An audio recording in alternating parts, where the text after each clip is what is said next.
Đi.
Muốn cướp hàng, giết ta trước đã.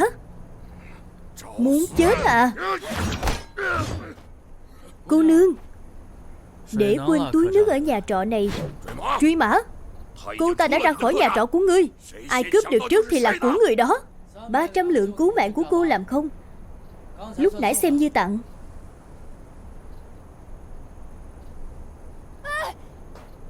100 lượng, giết sạch bọn chúng. 250 bảo vệ cô và hàng. Truy mã, ta liều với ngươi.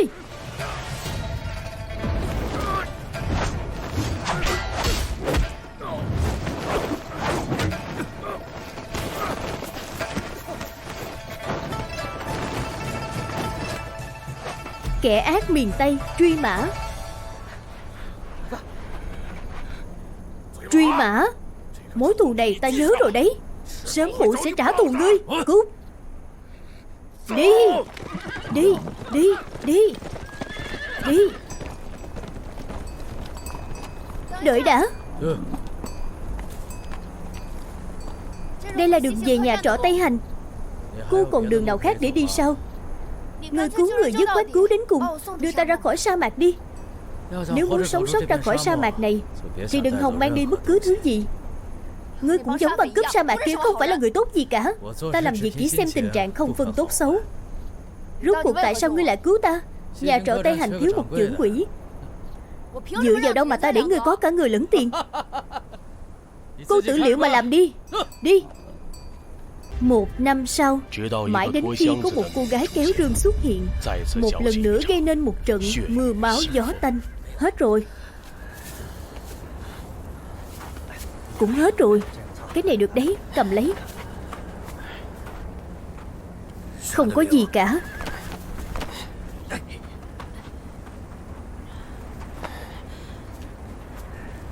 Hết rồi. Hết rồi, hết cả rồi. Không tìm thấy nước. Lãng khách sát thủ Hoàng Lương. Mấy tên này cũng đều không có nước. Bạch Lộc, cô ta kéo theo rương đồ, có thể chạy bao xa? Mấy mươi dặm quanh đây chỉ có một nhà trọ Tây Hành. Bảo họ chuẩn bị đủ túi nước. Đã lục soát hết rồi, thực sự không có nước.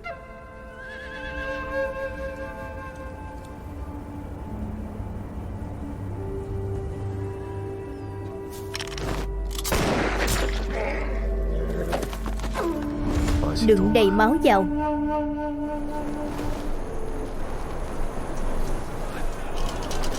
Nhà trọ Tây Hành. Đưa tiền. Đặt xong rút tay ra. Ngũ ca, huynh nói xem con ả kia có đến đây không? Cô ta hết chỗ để đi rồi. Đây là địa bàn của kẻ ác miền Tây mà. Sợ gì chứ? Tiền lão gia và Mạnh công tử cũng đã đến rồi. Mau đặt cược đi. Đặt xong rút tay. Thu tiền. Lái buôn sát cáp nhĩ, đồ cẩu. Bất kể là dừng chân ngủ lại hay giết người cướp hàng, đã vào nhà trọ của ta thì phải tuân theo quy tắc của ta. Quy tắc của ta chính là giết người đền mạng, đánh nhau đền tiền. Thêm nữa là phí bảo vệ. Nộp phí bảo vệ, ăn uống no say, sống lâu 100 tuổi. Không nộp thì mau cút xéo. Nào nào nào, chơi tiếp. Đặt xong rút tay. Xuống đây đi, đừng làm mình xấu mặt nữa. Lưu Sơn. Có hầu bàn của nhà trọ Lưu Sơn, hình địa. Có hầu bàn của nhà trọ, hình địa. Dỡ sân khấu của huynh ấy.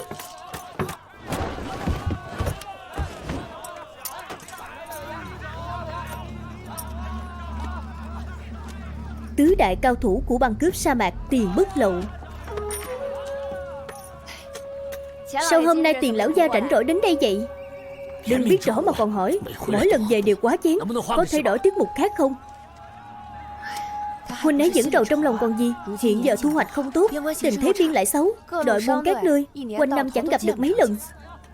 Việc làm ăn của nhà trọ thực sự quá khó khăn. Ngũ khôi thủ này, lục này, ngươi ăn đòn đi. Đến lượt ngươi rồi. Hôm nay cũng không biết làm sao đột nhiên xuất hiện nhiều người như vậy. Thường ngày thật sự không thế này. Quả thực là chuyện bất ngờ. Tứ đại cao thủ băng cướp sa mạc Mạnh Thư Sinh.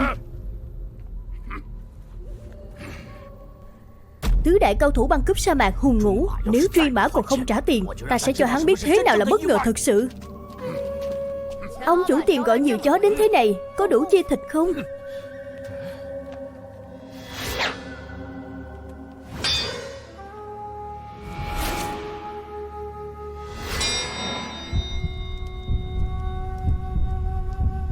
Các vị, lại hát dở nào vậy? Đóng cửa đánh chó. Lại là dở này. Tiền lão gia, sa mạc khó sống như vậy, không thể lại gà nhà chọi nhau nữa chứ. Hòa khí sinh tài, hòa khí sinh tài. Nếu ông chủ Truy đã tỉnh, vậy thì chúng ta bàn chuyện nghiêm chỉnh.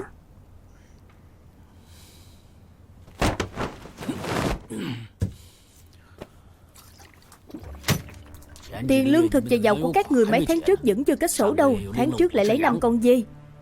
Trên này đều có dấu chân tay của ngươi. Tổng cộng là 654 lượng.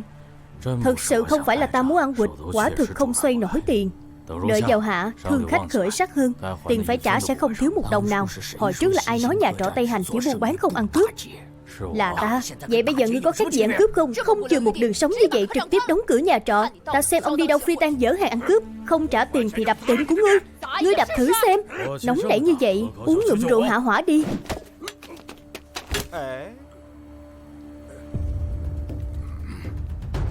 Xương nhắm với rượu, càng uống càng phê. Đồ ngu này, nói với người bao nhiêu lần rồi. Uống rượu hỏng chuyện. Nếu ông chủ Truy đã khó khăn đến thế, vậy thì gán nhà trọ cho ta đi. Thì ra dở kịch mà ông chủ Tiền thật sự muốn hát là tu hú chiếm chỗ. Dù gì ngươi cũng không làm ăn tiếp được nữa. Chỉ cần ta đồng ý, món nợ trước đó xóa xóa. Ngoài ra còn cho ngươi thêm 1 lượng. Ông mơ đi.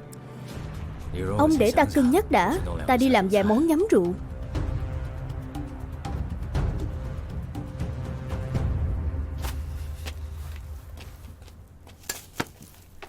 Đây là vụ làm ăn lớn, phải từ từ bàn.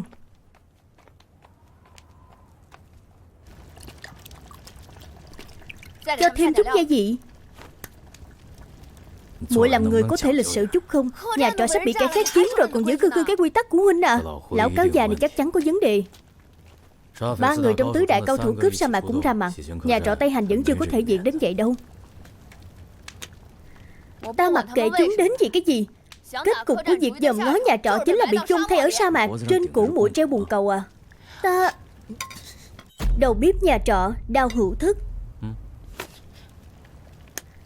Trò hạ độc, muội có chơi lại Mạnh công tử không?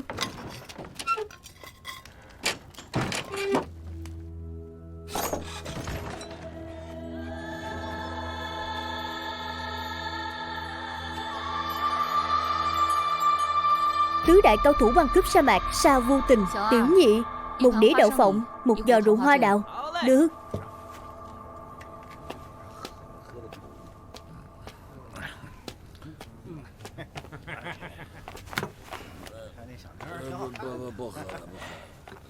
Sa Vô Tình không thích góp vui nhất. Sao cũng đến đây? Cô nói xem, cô luôn che mặt không cho người khác thấy, có phải đỏng đảnh quá không?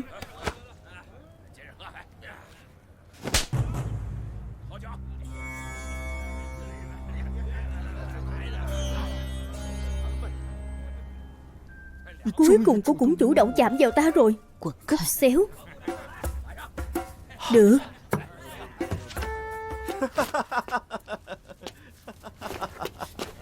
Nếu là ta thì đã tát một cú đập chết hắn rồi. Cấm đánh cấm giết không phải là quy tắc của nhà trọ cô sao? Đập chết rồi thì không tính. Rượu này không sạch sẽ nữa. Rượu hoa đào ta mới ủ, lát nữa mang đến cho cô.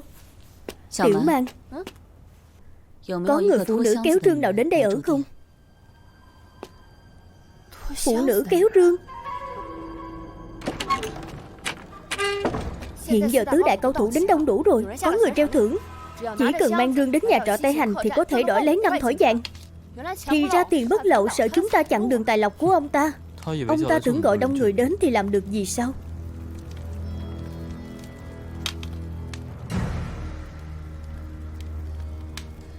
Nhìn trời tối quá, hôm nay sẽ có bão cát. Bão cát đã đến thì không ai đi được.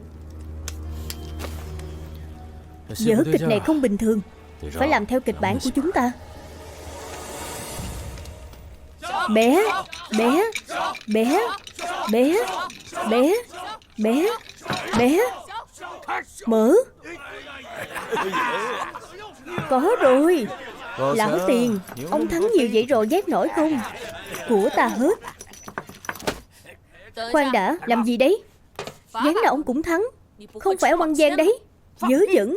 Lúc ta đây lắc xúc sắc, ngươi vẫn còn ở trong bụng mẹ đấy ông. Đừng cãi, đừng cãi. Uống ngụm trà bình tĩnh lại đi. Tiền lão gia, đồ của ông rơi rồi. Không phải của ta. Đúng là ông ăn gian. Rơi từ ống tay áo của ông ra mà. Cướp tiền lại cho ta. Đưa đây. Cần tiền hay cần mạng? Ngồi xuống.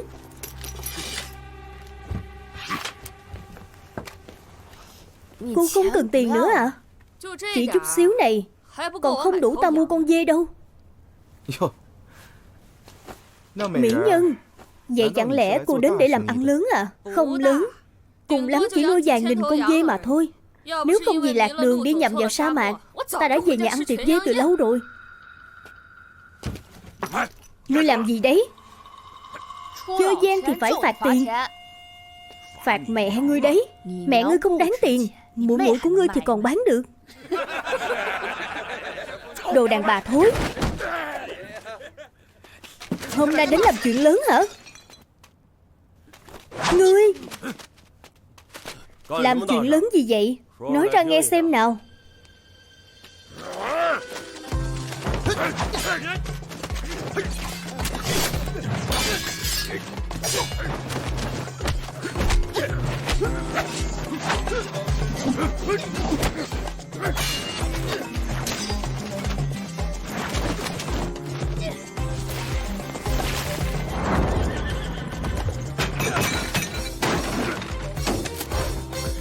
Hai cái ghế. Ba cái ghế. Đánh người đền tiền, giết người đền mạng. Vô số bát đũa và nến.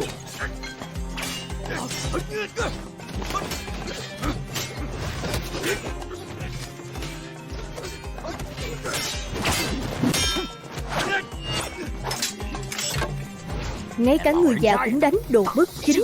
Đánh người chỉ là kính trọng ngươi đấy.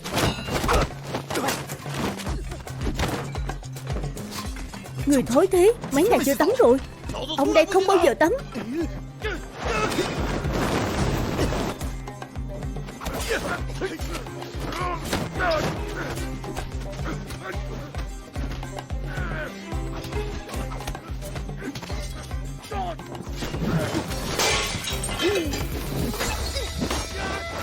Một cái ghế cao. Rượu. Một giờ rượu hoa đào. Rượu hoa đào. 2 giò. 3 giờ rượu hoa đào.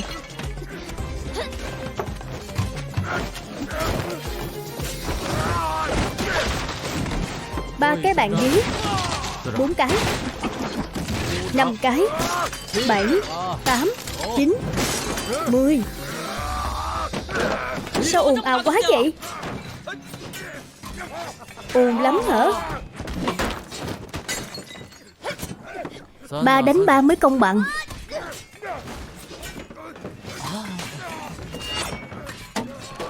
Ta quay về trong lửa. Một cây đàn cũ. Xong việc.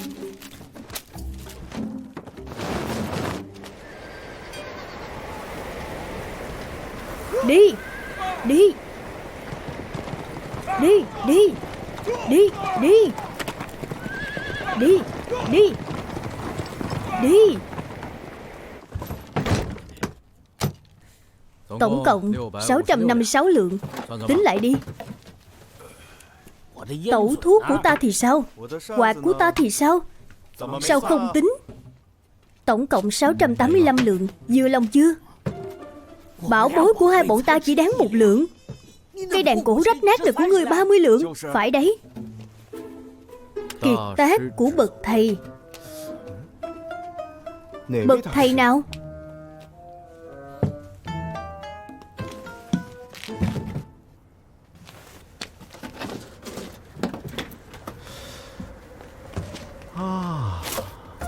Vô tình quả thực đáng cái giá đó. Dớ dẫn. Đây là hắc điếm. Ngươi im mồm đi. Trừ nợ cũ các ngươi còn nợ 1 lượng. Đưa tiền. Ngươi ăn cướp. Tiền lão gia ông thế này là không đúng rồi. Ông cầm đầu đánh nhau ở tiệm của ta, phá hỏng quy tắc của ta, không thể không truy cứu. Vô tình. Đánh nhau có thể thua, phong độ không thể mất. Kỹ thuật không bằng người ta. Ta nhận thua. Ông chủ Truy, hôm nay có bão cát. Mấy người bọn ta tạm ở 1 đêm có được không? Được. Trả tiền là được. Các vị anh hùng có ở lại luôn không? Các người cút hết cho ta.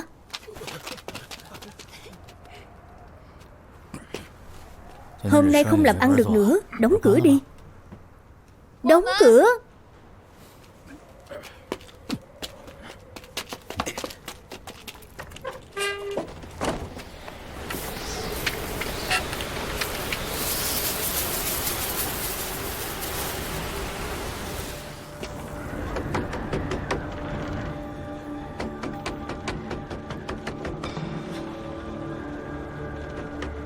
Ai không có mắt vậy lại đến vào lúc này? Không nhận khách nữa, mau cút đi.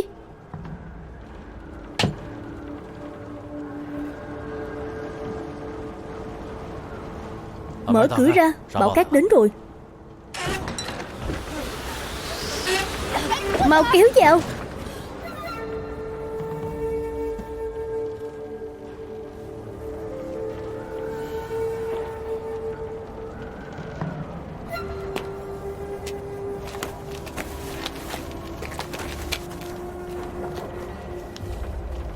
Dẫn khách lên phòng.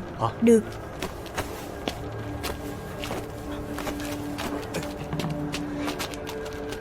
Bưng lên.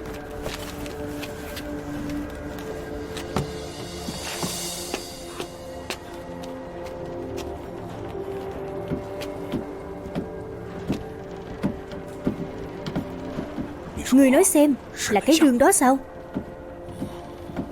Chắc chắn phải. Sáng dạ ra đi. Người phụ nữ này không đơn giản đâu.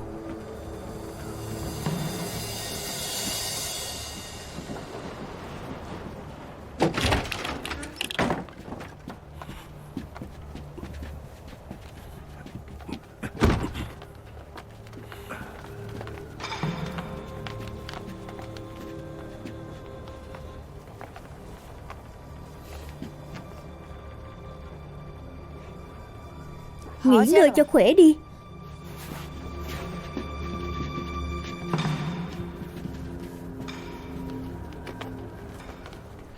Có hài lòng về căn phòng không?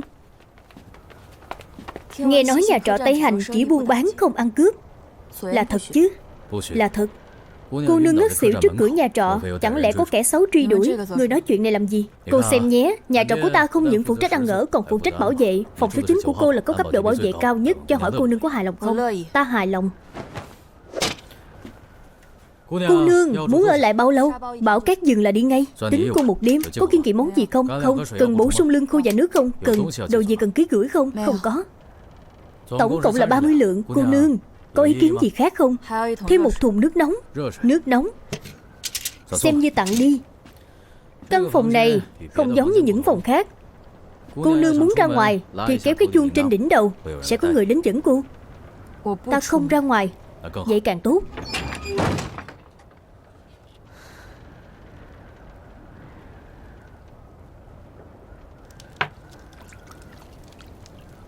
Đây lại là thứ gì nữa? Đừng hỏi nhiều như vậy. Muốn xem rương của người ta à? Chuyện gì cũng không giấu nổi đệ. Tỷ còn vô liêm sỉ hơn cả bọn cướp sa mạc đấy. Quy tắc thì sao? 5 thỏi vàng đấy. Chúng ta mở nhà trọ chỉ kiếm phí bảo vệ. Nhà trọ của ta có quyền quyết. Là nhà trọ của huynh ấy. Ta cũng có phần.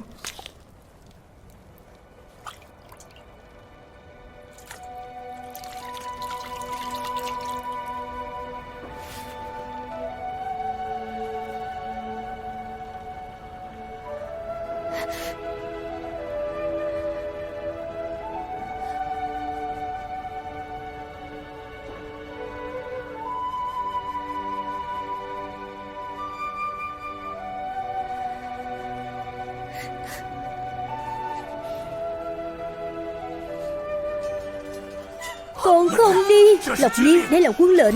Đi. Cha, đi mau. Bắt buộc phải đưa rương đến kinh thành.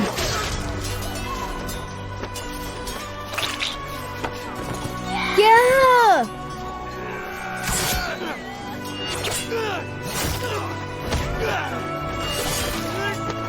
Lộc Nhi, cha, chạy mau. Đi.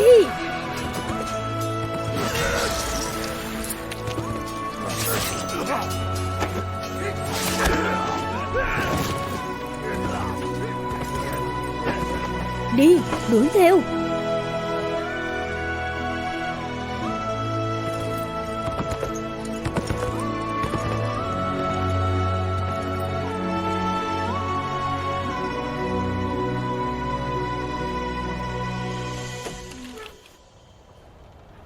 Các ngươi đều không gõ cửa sao? Trong sa mạc không có quy tắc này. Cô nhìn thấy gì rồi? Chẳng có gì mới mẻ.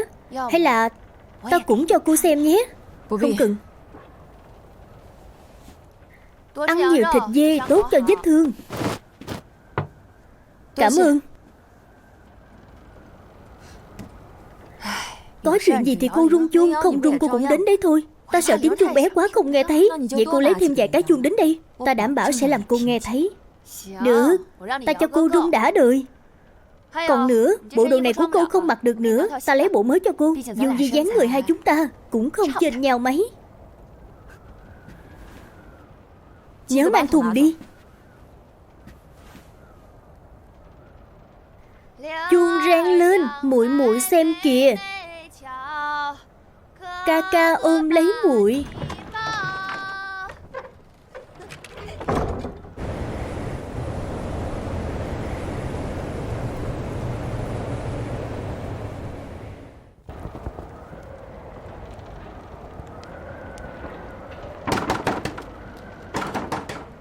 Hết phòng rồi, tự tìm đường sống đi.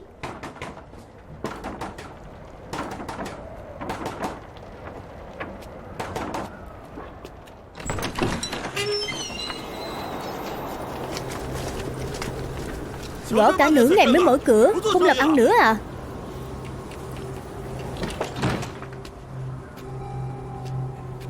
Đông người thế này.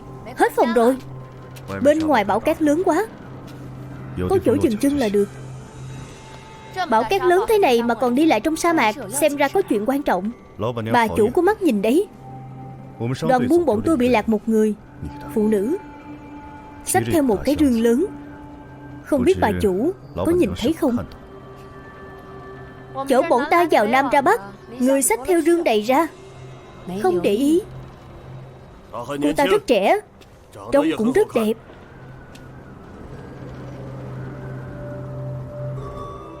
Ngươi thấy ta có đẹp không? Đẹp. Đều đẹp cả. Bà chủ giúp cho.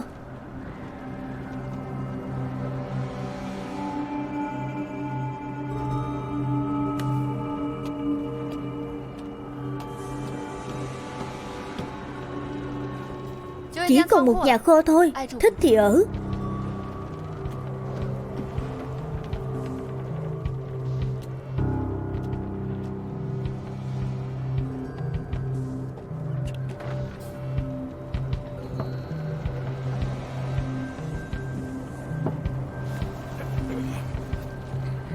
Chắc chắn đám người này đang nhắm vào cái rương. Chưa biết chừng chính là người treo giải năm thỏi vàng. Giết bọn chúng. Vàng thỏi là của chúng ta rồi. Đồ ngu. Cái bát mẻ này phải đền 20 văn tiền đấy. Ngươi kiềm chế chút được không? Ngươi. Được. Chúng ta không thể chịu thiệt mãi được. Cho dù không lục lọi được 5 thỏi vàng cũng không thể về tay không. Vậy ông muốn thế nào? Công khai không được thì chúng ta làm âm thầm. Đã tìm hiểu rõ nhà trọ chưa? Tìm hiểu rõ rồi. Lái buôn sát cáp nhĩ 13 người, thủ lĩnh tên đồ cẩu, tứ đại cao thủ của băng cướp sa mạc cũng đều có mặt. Quả thực các phòng đều kín chỗ, không có vết tích của Bạch Long. Có điều theo ta quan sát, rất có khả năng nhà trọ này vẫn còn phòng ngầm. Tìm ra nó. Đợi giờ tuất vừa tắt đèn sẽ hành động. Rõ.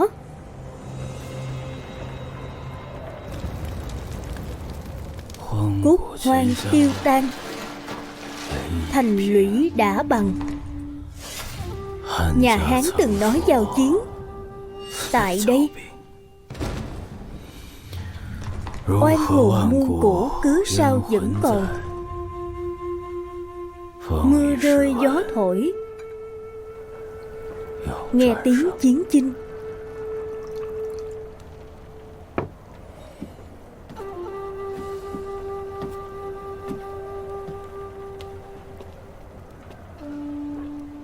Truy Mã huynh cũng từng trải nơi xa trường, học đòi văn vẽ mà thôi.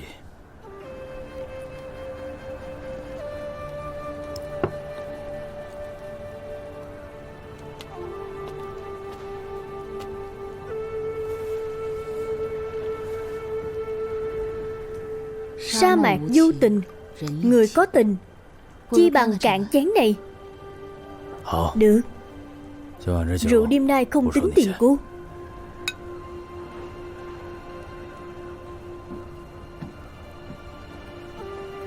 Đã chuẩn bị xong rồi. Đêm nay mọi người cố thủ cương vị. Biết rồi. Truy Mã huynh, ta vẫn luôn muốn hỏi huynh một câu. Nơi này cát vàng trăm dặm, tối tăm mịt mù, cớ sao lại đến đây? Cô thì vì sao lại đến? Ta chỉ có thể cho huynh biết, ta sinh ra trong nhà lao tử tù. Chớ hỏi tương lai quá khứ, chỉ mong hiện tại yên vui. Sa mạc tàn khốc như vậy, lấy đâu ra yên vui? Chính là vì tàn khốc như vậy nên một bữa ăn ngon, một chén rượu nồng mới trở nên quý báu đến thế. Chẳng lẽ Truy Mã huynh chưa từng nghĩ đến trừng ác khuyến thiện, làm đại anh hùng một lần? Trừng ác khuyến thiện không tránh khỏi đánh đánh giết giết. Đôi tay ta vẫn thích gãi bàn tính hơn. Anh hùng thì cứ để cho những kẻ rảnh rỗi sinh nông nổi làm đi. Ta nằm mơ cũng muốn đôi tay ta được như đàn ông, cầm dao mát kéo cung lớn, nhưng lại chỉ có thể chơi những trò giặt giảnh như gãi đàn mài mực, không thể làm nên chuyện lớn. Ta lại thấy gãi đàn mài mực càng có thể dỗ về lòng người, tốt hơn múa thương múa kiếm nhiều. Không ngờ kẻ ác miền Tây lại có lòng dạ Bồ Tát như vậy. Bồ Tát phổ độ chúng sinh, ta chỉ độ người, nộp phí bảo vệ thôi. Nhưng ta thấy người cần độ nhất là bản thân huynh.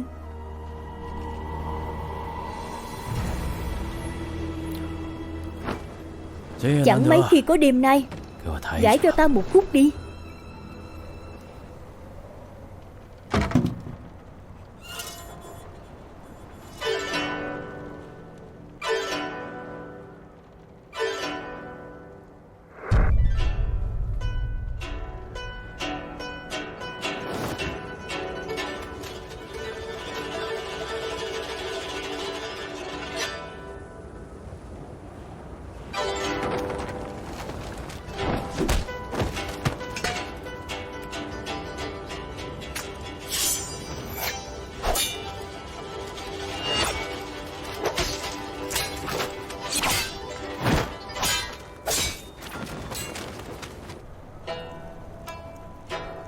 Cớ sao tiếng đàn rối ren như vậy? Vì thù hận. Trần thế như thủy triều, con người chẳng qua là giọt nước mà thôi. Cần gì làm khó bản thân? Ta không có tu dưỡng như huynh. Chỉ khi giết sạch mọi kẻ thù thì lòng ta mới được yên ổn.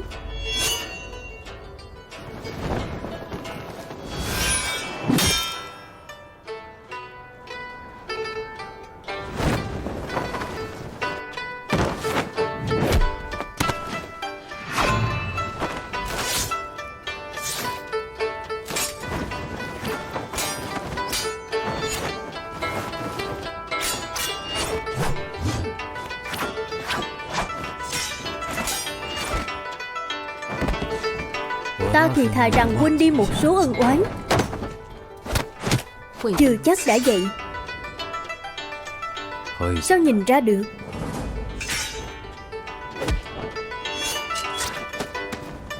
Ta có thể nhìn ra nỗi sợ trong lòng huynh.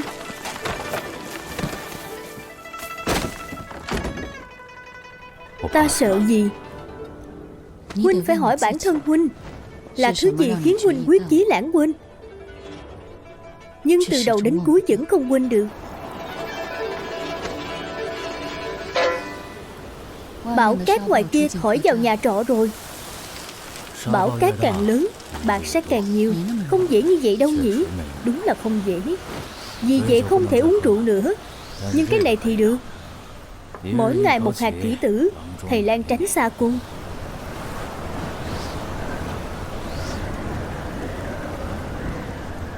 Ta về trước đây.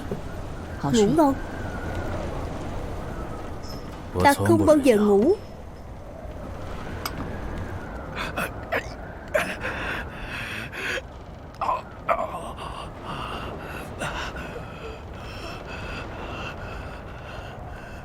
Mới vậy đã chịu không nổi. Ngươi xong chưa vậy? Sắp rồi. Ngươi nhanh lên, ta không đợi nổi nữa. Xong rồi.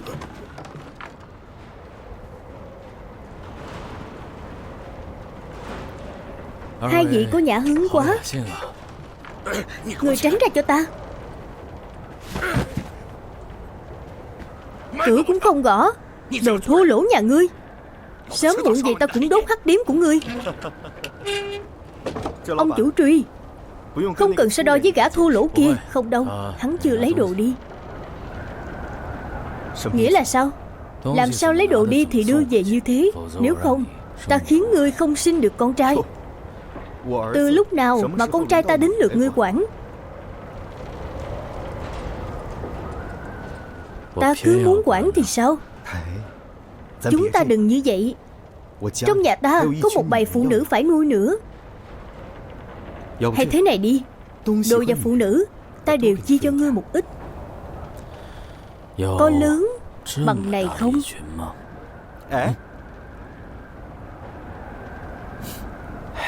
Ta trả. Cái này là ta nhặt được từ ngoài nhà kho. Ngươi xem có phải là của ông chủ tiền không? Một chiêu chặt đứt xương cốt toàn thân, tuyệt đối là cao thủ hàng đầu. Không phải do ta làm. Vậy ngươi cũng phải đền mạng. Khoan, chúng ta làm một vụ giao dịch thế nào? Người phụ nữ kéo đưa mà các ngươi muốn tìm trốn ngay trong nhà trọ.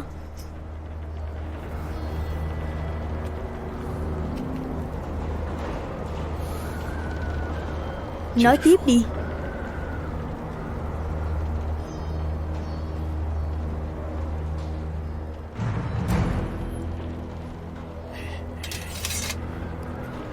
Ông chủ và người làm của nhà trọ này đều là cao thủ. Hơn nữa bẫy ngầm tầng tầng lớp lớp. Hai vị này bị trúng kế đấy. Ta khuyên các người nhất định phải cẩn thận. Vụ giao dịch này, người muốn cái gì? Đều là người thông minh. Chi bằng thẳng thắn một chút. Mang 5 thỏi vàng của ngươi ra đây ta xem thử.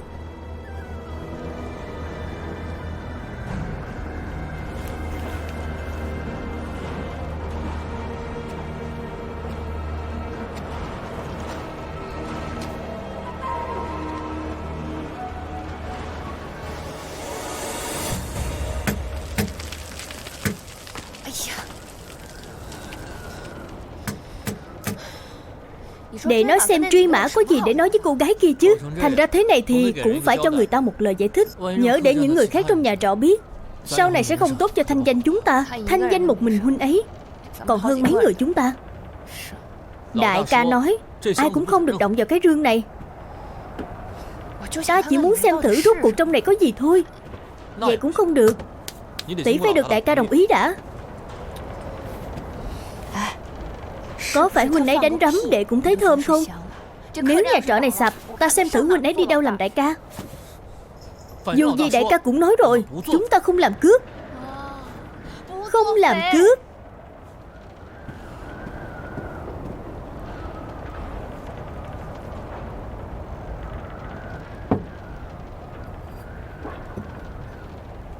Ta không quản lý tốt người của mình. Xin lỗi cô.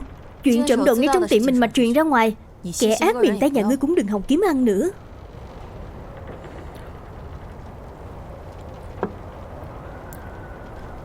Hiện nay không còn nhiều nhà trọ không trộm cướp đâu. Hay là cô đừng đi nữa. Ta cho cô ở miễn phí vài ngày xem như bồi thường. Ta không ở thêm được. Bão cát vừa dừng là ta đi ngay. Cô nương, sa mạc này không dễ đi như cô tưởng đâu. Ta đề nghị cô suy nghĩ cho kỹ. Lát nữa ta tấn công, ngươi phòng thủ. Ta tấn công, ngươi phòng thủ. Không, ta tấn công, ngươi phòng thủ. Ta tấn công.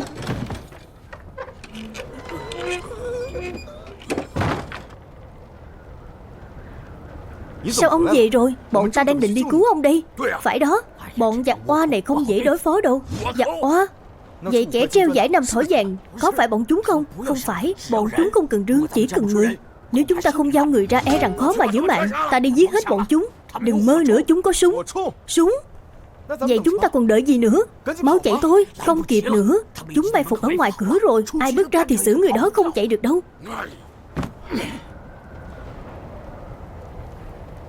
Bao nhiêu tiền thì bảo đảm ta ra được sa mạc?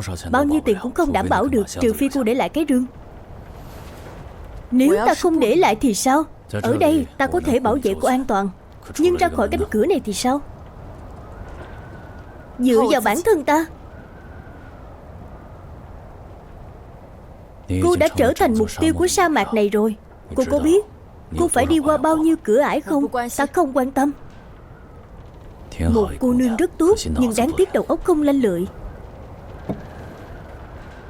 Ta tin ngươi không giống những người khác. Ta cũng tin thanh danh lẫy lừng của nhà trọ Tây Hành. Chén rượu này ta cạn trước để tỏ lòng tôn kính.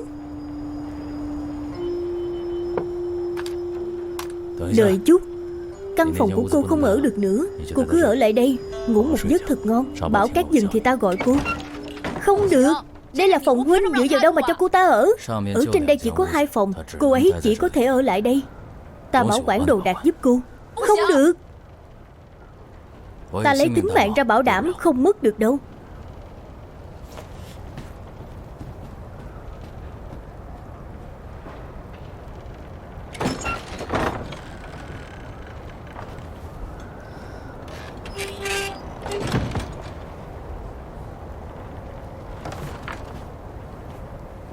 Giận rồi à? Ta còn chưa ngủ phòng huynh bao giờ. Sau này ngày nào muội cũng ngủ thoải mái. Ai thèm chứ. Đây là nhà trọ của muội, muội có quyền quyết. Vậy huynh còn liều mạng vì cô ta như thế, còn không thu tiền nữa. Vì muội có lỗi trước mà, nên ta phải bồi thường cho cô ấy. Nghề mở nhà trọ xưa nay là đục nước béo cò. Nếu cò không nghe lời thì nấu nó. Đầu óc của muội lệch lạc rồi. Chứng chỉnh lại cho ta. Huynh lạ lắm đấy. Nói, có phải huynh muốn giữ cả người và rương ở lại không? Vẫn là muội hiểu ta. Một mình giống cái như muội là ta sắp chổng gió lên trời rồi. Huynh có phải ba ba đâu. Ta sắp biến thành ba ba rồi. Muội cười lên vẫn đẹp hơn.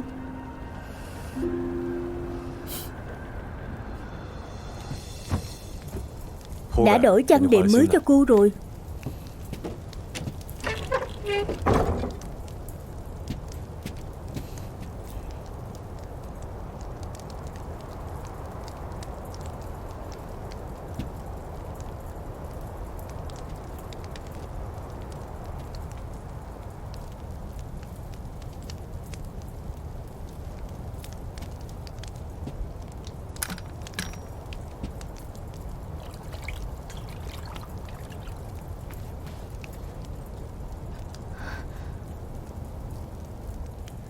Sao ở đây lại có ký hiệu Lang binh?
Dịch Hàng, Vi Quân, Cao Hoan, Kim Tiểu, Đàm Trăng, Đàm Điền, Bạch.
Ta tưởng cô nương quang minh lỗi lạc, không ngờ trong lòng cũng cất giấu tâm tư. Ta muốn đi cũng phải chào hỏi một tiếng với chủ trọ chứ. Chẳng lẽ còn phải xem sắc mặt của chủ trọ? Là xem sắc mặt của Bảo Cát. Bảo Cát sắp dừng rồi. Cô hỏi xem người trong sa mạc có cho cô đi không? Ta không quan tâm. Cô quan tâm cái gì? Thứ ta tin. Cô tin cái gì?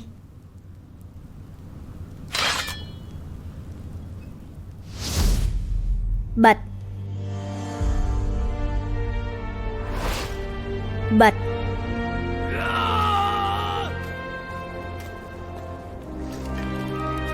Bắn. Đại ca, đi mau.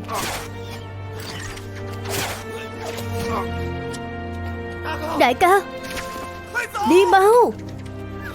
Đi đi. Đi đi. Đi. Đi mau. Nhất định phải sống thật tốt. Hình Thiên.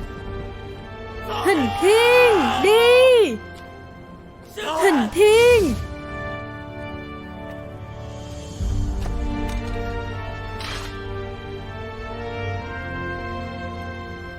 Cô là người Bạch gia.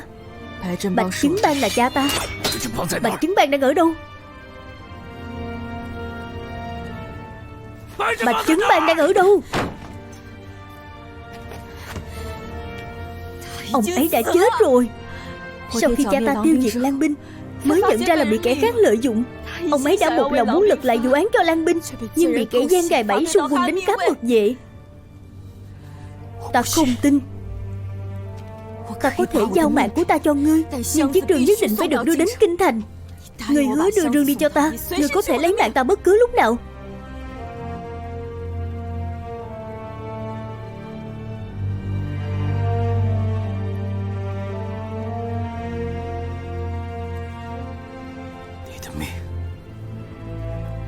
Mạng của cô không quan trọng đến vậy sao? Thứ trong rương quan trọng hơn tính mạng.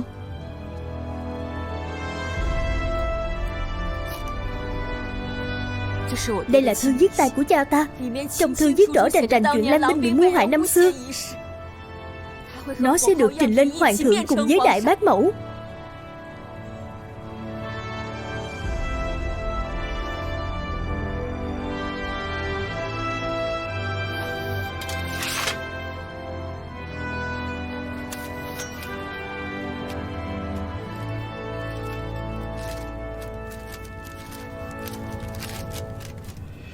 Triều đình có ý muốn từ bỏ bộ thất Vệ Quan Tây. Cha ta nhiều lần dân thư, nhưng lại biệt tâm biệt tích. Hộ lúc triều đình có được một lô đại bác từ thuyền buôn Phúc Lãng Cát, Bạch, uy lực tầm bắn bỏ xa pháo của triều ta. Chỉ tiếc là chế tạo tự động nguyên chất hiếm có, rất khó mô phỏng. Cha ta là chuyên gia pháo, ông lập tức cải tạo pháo thành chất sắt. Như vậy thì có thể sản xuất hàng loạt. Ông ấy hỏi thăm thợ lành nghề khắp Tây Việt, cuối cùng đã tìm được độ tinh khiết và bề mặt chuẩn xác nhất cải tạo pháo thành công. Tất cả đã chuẩn bị xong, lên đường. Cha ta và ta đóng giả làm lái buôn lạc đà, vận chuyển pháo sắc mẫu lên kinh thành. Ai mà ngờ vẫn bị lộ phong thanh. Lần này chúng ta vào kinh, hành tung vô cùng bí mật, nhưng bọn lãng khách kia lại hiểu rõ tuyến đường của chúng ta đi như lòng bàn tay. Xem ra trong số cận thần bên cạnh hoàng đế có kẻ muốn ngăn chặn chúng ta vào kinh. Ta đoán chính là kẻ năm xưa hãm hại Lan Binh, kẻ gian. Bất kể xảy ra chuyện gì, chiếc trương bắt buộc phải được đưa đến kinh thành. Nhưng Lan Binh là cái dầm trong lòng ta. Sau khi đưa pháo sắc đến kinh thành, trừ việc khẩn cầu hoàng thượng giữ lại thất vệ, con còn phải xin người phúc thẩm lại vụ án của Lan Binh. Cha không thể để họ gánh chịu ô danh thiên cổ được. Đi, đi.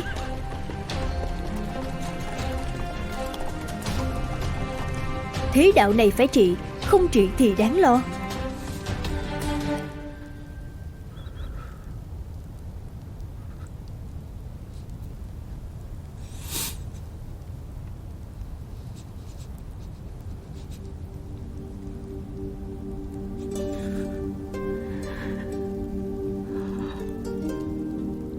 Đi đi.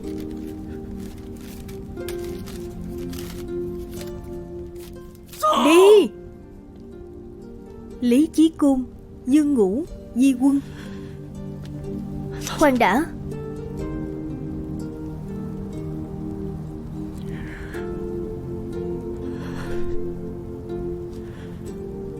Ta đi cùng cô.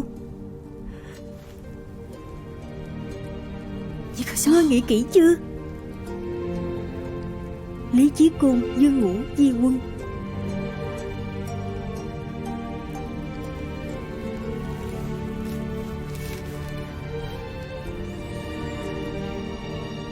Ta nghĩ kỹ rồi. Chắc chắn là Bạch Lộc gạt huynh. Ta tin cô ấy. Vì cứu huynh, các huynh đệ đều chết trong tay Bạch Chứng Bang. Huynh quên rồi sao? Không có. Hôm nay Bạch Lộc không chết thì có lỗi với linh hồn của các vị huynh đệ ở trên trời. Kẻ thù thực sự không phải Bạch Chứng Bang, kẻ thù ở ngay trước mắt. Ta nói lại lần nữa, hung thủ không phải Bạch Chứng Bang. Hôm nay các huynh đệ đều ở đây, trước mặt mọi người huynh nói lại một lần nữa đi.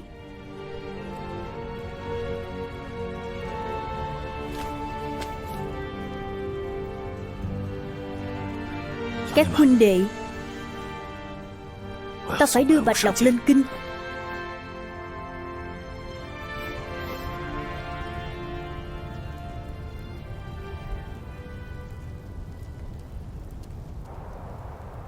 Huynh biết huynh đang làm gì không? Biết. Dựa vào đâu mà huynh đi nạp mạng vì cô ta? Chưa chắc đã nạp mạng. Hồi trước huynh nói thế nào với ta? Muốn rời khỏi sa mạc này thì đừng hòng mang đi bất cứ thứ gì. Ta muốn thử xem. Vậy tại sao huynh không chịu thử gì ta?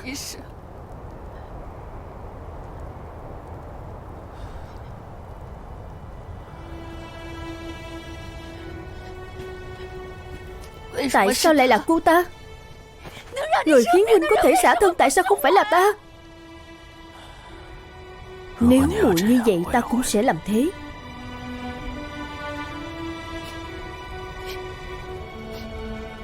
Ta muốn huynh ở lại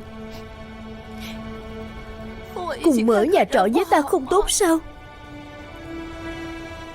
Ta đã hứa rồi, Huynh hứa thì được ích gì?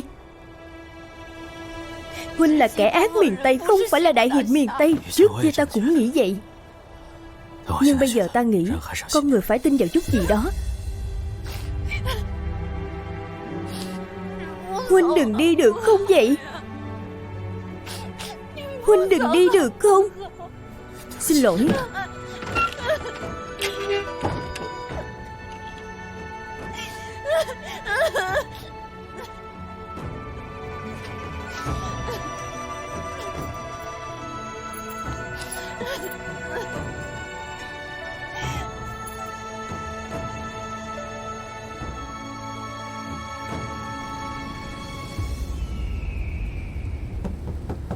Ai đấy? Ta. Cầm phổ cô muốn, ta đã viết một bản cho cô.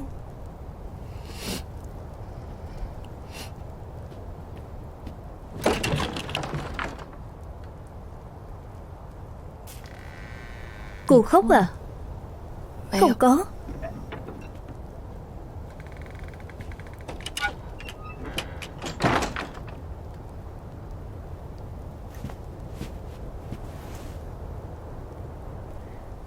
Cô nương thông minh sẽ có được thứ mình muốn một cách dễ dàng. Cô nương ngốc thì chỉ có số phận âm thầm rơi lệ thôi. Cô đang nói gì vậy? Trong lòng cô tự rõ. Khúc nhạc này tên là gì? Thập diện mai phục. Nhà trọ trong thập diện mai phục. Trong lòng cô chẳng phải cũng vậy ư?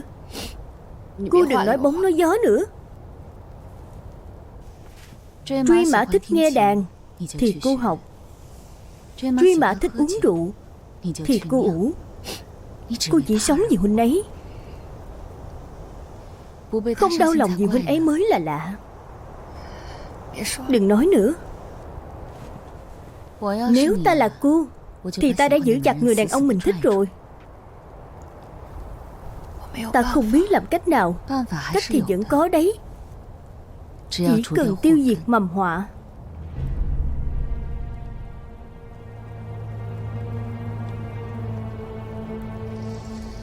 Bão cát bên ngoài dừng rồi. Bão cát trong nhà trọ lúc nào mới dừng được đây?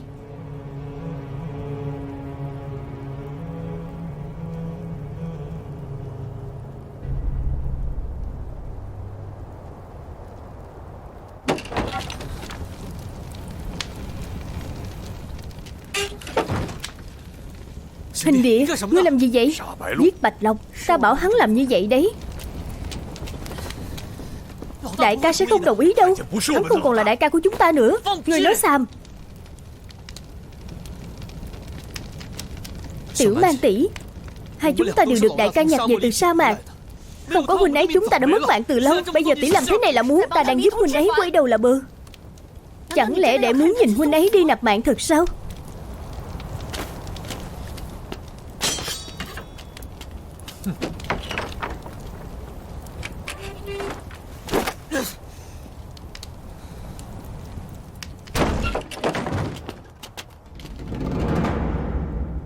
Cuối cùng vẫn không chịu tha cho ta.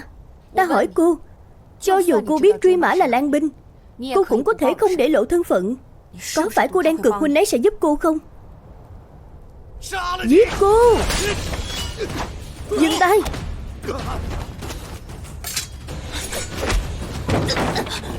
Ra ngoài!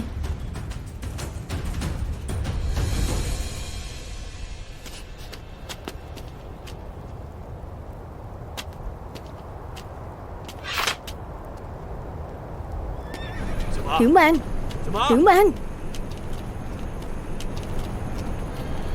Ta biết muội đang đợi ta theo đuổi muội, nhưng tại sao muội lại làm đến mức tuyệt tình thế này? Ngay cả huynh đệ mà huynh còn không nhận, rốt cuộc ai tuyệt tình hơn? Muội mê hoặc các huynh đệ phản bội ta, bây giờ lại muốn đi cho xong chuyện sao? Nào huynh muốn giết ta sao?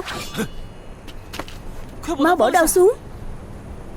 Các người muốn làm gì? Truy Mã, ai cho ngươi gọi thẳng tên ta? Truy Mã, giết gã đàn bà kia, nếu không ta và ngươi cắt đứt ơn nghĩa. Ngươi đang uy hiếp ta à? Cút! Nhà trọ không giữ lại kẻ chống đối. Đại ca, đệ muốn giống bọn họ sao?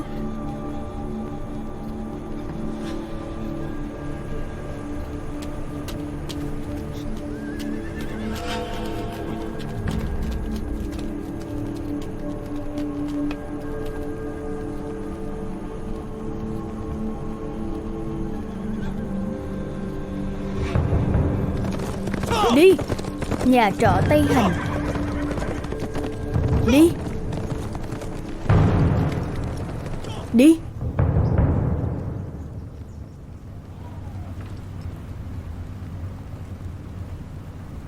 Rượu Thiên Bảo.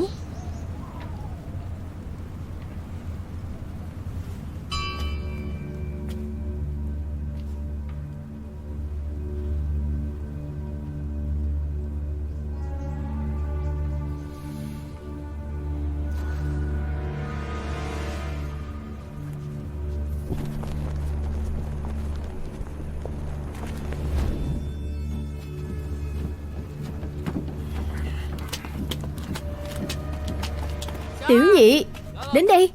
Lấy cho bọn ta ít đồ ăn. Chỉ còn một nồi canh dê cuối cùng. Có lấy không? Lấy. Ông già này thật sự không chịu nổi nữa. Hôm nay phải về nghỉ ngơi cho khỏe.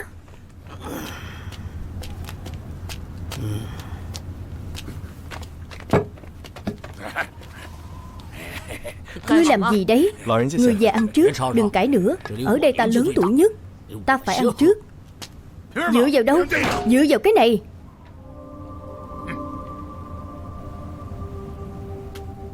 Chén canh dê này bọn ta lấy.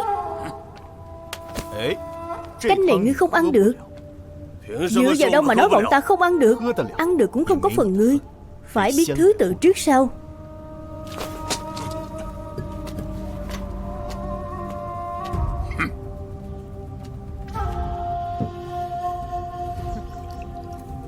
Mời.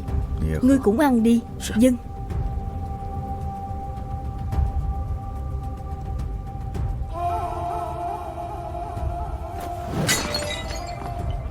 Các ngươi đánh dở chén đĩa thì phải đền theo giá tiền đấy.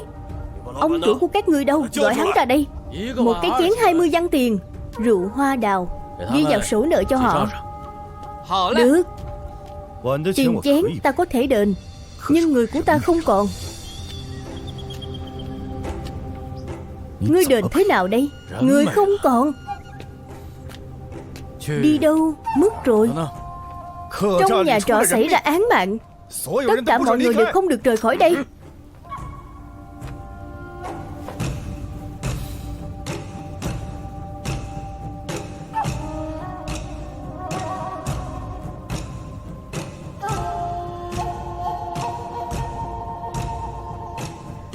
Hai người này dính cát đầy mình, dĩ nhiên là chết trong sa mạc.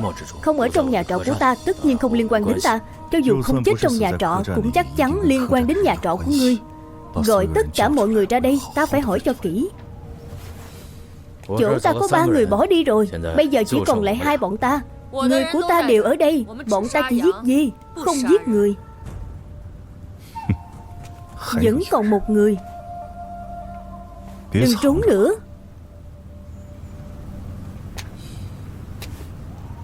Ai? Người phụ nữ kéo rương.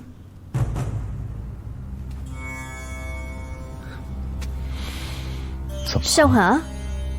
Chột dạ à? Chuyện này nói sao với ngươi đây? Ngươi không nói, chỉ cần việc giao của ta ra đây, ta tự hỏi. Không thể nào. Sao lại không thể? Bởi vì cô ấy đã bỏ đi rồi.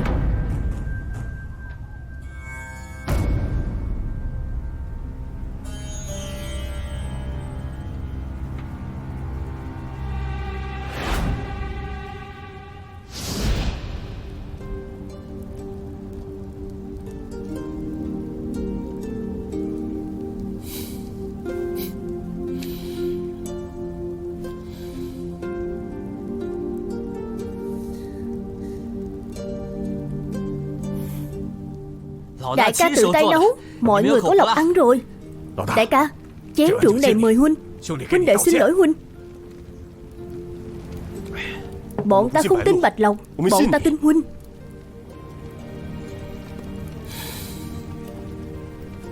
Đại ca, huynh về Trung Nguyên, bọn ta không cản. Nhưng hiện giờ tham quan nắm quyền, gian thần khắp nơi. Huynh làm vậy có ích gì? Chúng ta không thay đổi được thế đạo này, nhưng tuyệt đối không thể để thế đạo này thay đổi chúng ta. Tóm lại, bất kể huynh làm gì, ta cũng theo huynh.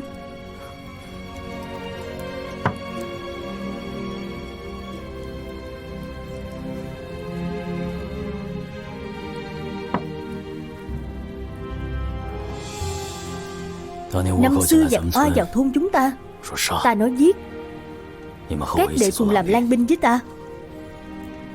Triều đình điều binh chống oa, ta nói đi, các đệ theo ta chiến đấu gian khổ 3 năm, đánh oa xong bị kẻ khác hãm hại, ta nói làm. Các đệ lại theo ta lưu vong đến đây. Có người nói trong lòng ta có nỗi sợ. Ta có. Ta sợ chính mình lúc trước. Nhưng hôm nay ta không sợ nữa. Ta phải ra ngoài nhìn xem. Nhìn xem con sông ở đầu thôn,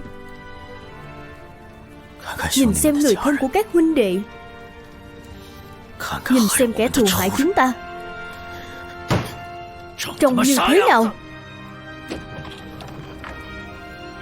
Còn phải xem mộ cha mẹ của ta, giúp ta nữa.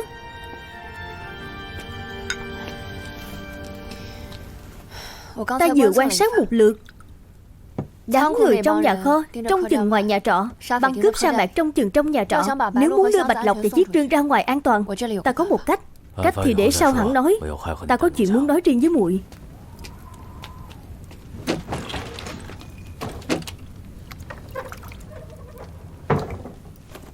Huynh không cần nói nhiều nữa. Ai ai cũng muốn dùng Bạch Lộc đến chỗ chết. Cô ấy tự có điểm khác biệt của cô ấy. Trái lại ta không muốn giết cô ấy nữa. Khẩu xà tâm Phật.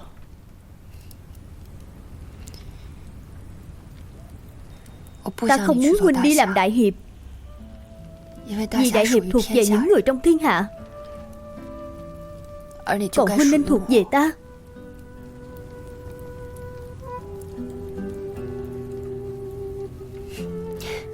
Nhưng ta biết số phận của huynh đã định là phải cứu người trong thiên hạ. Vì vậy ta ở đây đợi huynh trở về, lại cùng mở nhà trọ với ta nhé.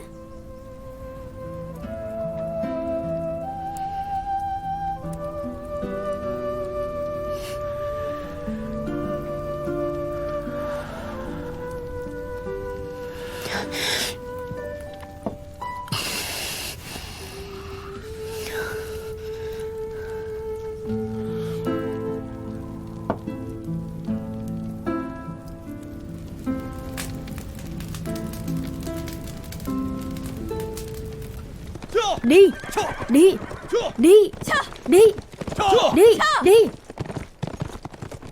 đi, đi, đi, đi, đi.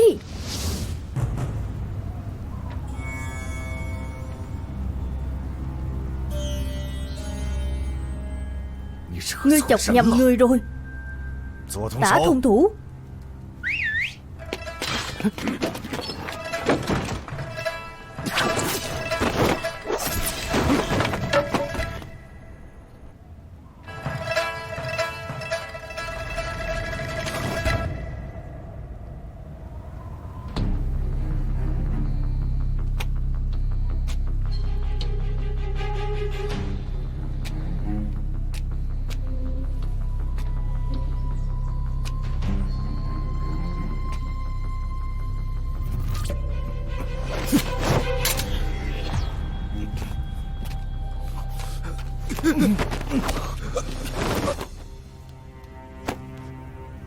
Du Tình, đã nói canh dê đó ngươi không ăn được mà.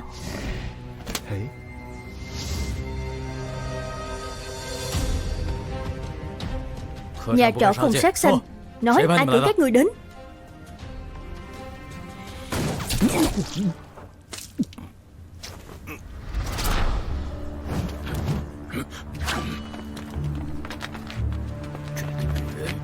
Người phụ nữ này đúng là không đơn giản. Tiền lão đầu, Mạnh thư sinh, bây giờ 13 người đấu 6 người. Không biết Sa Du Tình có đến giúp đỡ không? Cẩn thận! Tiểu Mang tỷ, Tiểu Mang tỷ, Tiểu Mang tỷ, Tiểu Mang tỷ. Lũ ngu xuẩn các ngươi, chỉ có bản lĩnh đầy mình, lại hoàn toàn không có chí hướng. Không ngờ kẻ chủ mưu đằng sau lại là cô. Ngươi nhầm rồi. Lý Công Công, thái giám nắm quyền tư lễ giám, mới là chủ nhân của hai lãng khách này. Vậy cô là ai? Ta là nghĩa nữ của Lý Công Công, đến giúp ông ấy quản lý tình hình ở Tây Dực. Sao nào, kẻ mặc quan phục cũng làm cướp sa mạc à? Việc buôn bán của thất vệ đều bị cướp sa mạc khống chế. Dĩ nhiên ta phải khống chế cướp sa mạc chỉ dựa vào cô. Còn ta nữa, đại công chúa của Sát Cáp Nhĩ, cộng thêm dũng sĩ hàng đầu. Cô nói sớm đi chứ. Cô muốn khống chế ta thế nào thì khống chế. Cô cần gì kéo người ngoài vào? Nghĩa phụ ta xem ta là quân cờ, nhưng sao ta có thể để người khác tùy ý thao túng chứ? Rốt cuộc cô muốn làm gì? Bọn ta muốn làm thức về thống nhất. Đợi bọn ta sáng tạo nên pháo của riêng mình, sẽ thống nhất Tây Dực, xây dựng một vương quốc độc lập. Cô lợi dụng bọn ta để cướp pháo. Nghĩa phụ cô lại sai lãng khách giết cha con Bạch Gia. Làm gì rối rắm quá vậy? Không dễ gì ta mới bảo nghĩa phụ đi thuyết phục hoàng đế, bảo hắn quyết định từ bỏ thất vệ có lợi cho hắn hơn. Nào ngờ Bạch Chính Bang lại nhảy ra. Ta chỉ có thể liên minh với đại công chúa của Sát Cáp Nhĩ thôi. Nói vậy là cô mang 5 thỏi vàng ra lừa bọn ta đến, là muốn khiến bọn ta cúi đầu xưng thần sao? Hoặc là để lại mạng ở đây. Các ngươi có thể nghĩ kỹ xem. Đi! Đi! Đi! Đi! Không ổn rồi, bọn chúng vẫn còn mai phục. Quay về! Đi!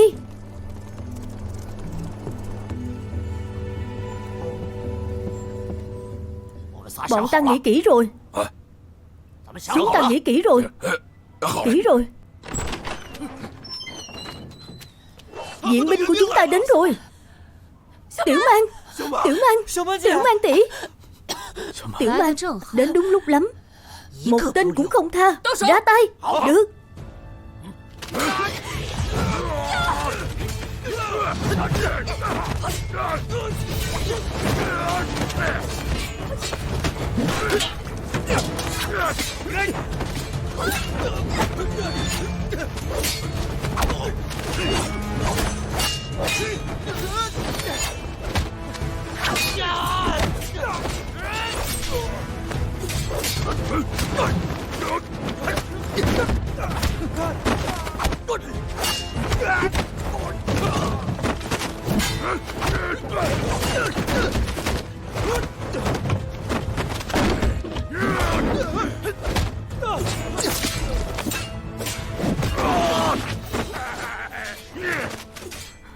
Hồi trước ta đi theo huynh chính vì huynh là anh hùng cái thế. Huynh có giả vờ thế nào ta cũng nhìn rõ được. Ta không bảo vệ tốt cho huynh. Đi đi, làm thế đạo này sạch sẽ một chút. Truy Mã, Tiểu Mang, ta không muốn huynh đi làm đại hiệp, vì đại hiệp thuộc về những người trong thiên hạ, còn huynh nên thuộc về ta. Nhưng ta biết số phận của huynh đã định là phải đi cứu người trong thiên hạ. Vì vậy ta ở đây đợi huynh trở về, lại cùng mở nhà trọ với ta nhé.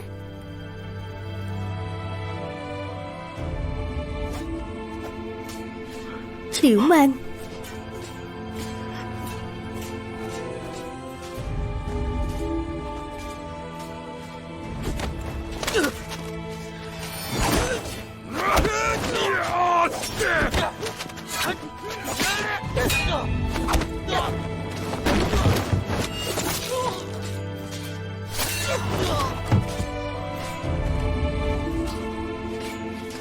Tiểu Thất,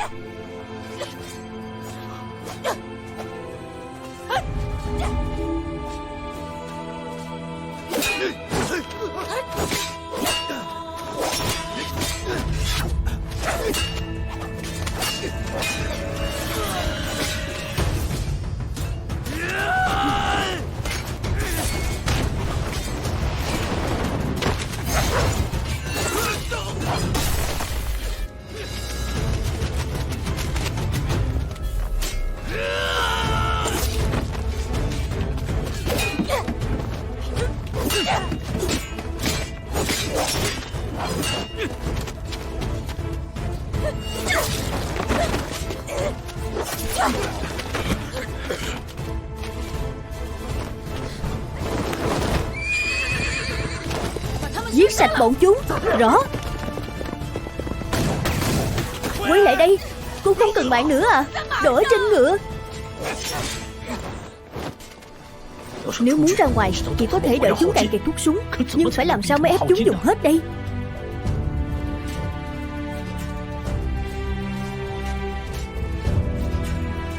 Đi. Cẩn thận.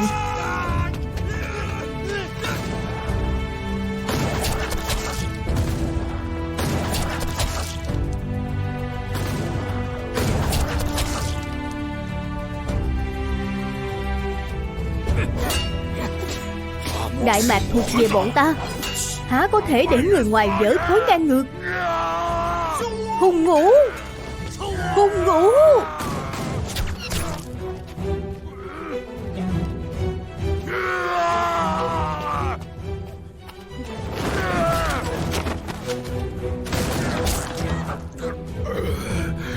Đám nhát gan các ngươi.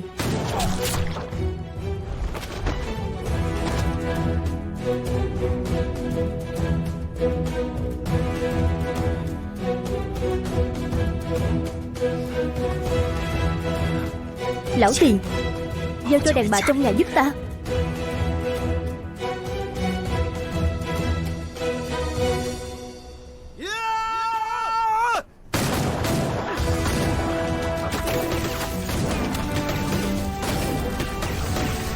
Mạnh công tử. Mạnh công tử.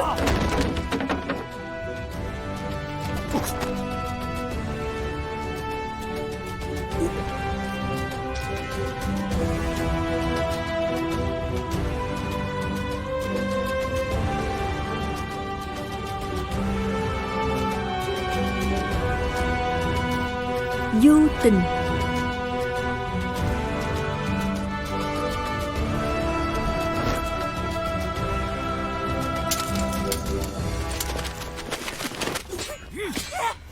Chắc chắn chúng hết thuốc súng rồi.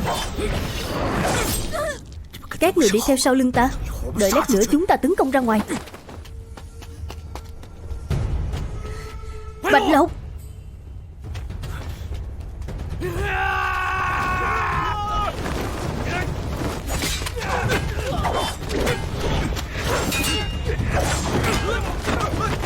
Đi. Đi. Ở đây có ta. Người đi giết Sa Vô Tình đi.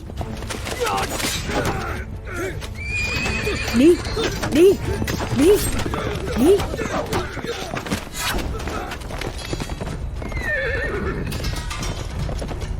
Đi. Đi. Đi. Đi.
Bạch Lộc.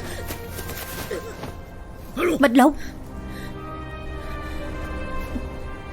Đưa rương đến kinh thành. Bạch Lộc.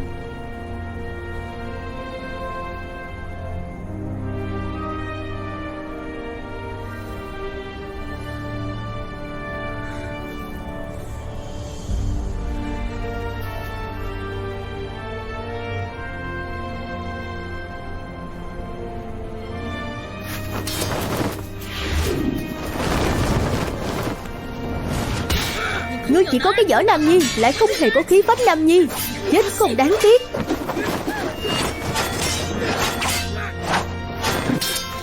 Trong lòng cô chỉ có dã tâm và ham muốn, là ác ma thật sự. Truy Mã, ngươi tưởng ngươi có thể thay đổi thế đạo này sao?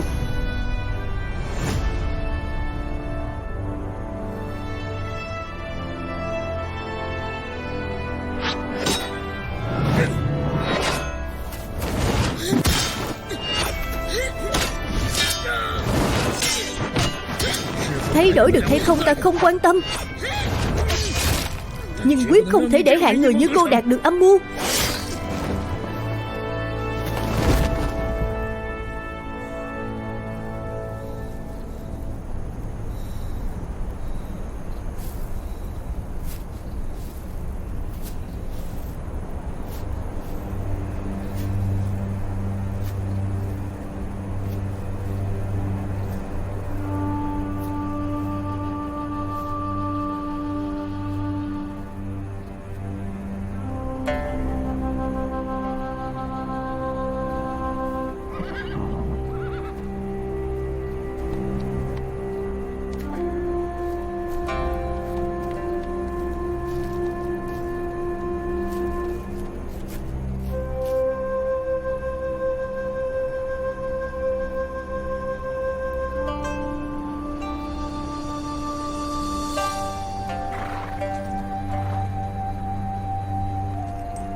Đại ca, hiện giờ tham quan nắm quyền, gian thần khắp nơi. Huynh làm như vậy có ích gì? Chúng ta không thay đổi được thế đạo này, nhưng tuyệt đối không thể để thế đạo này thay đổi chúng ta.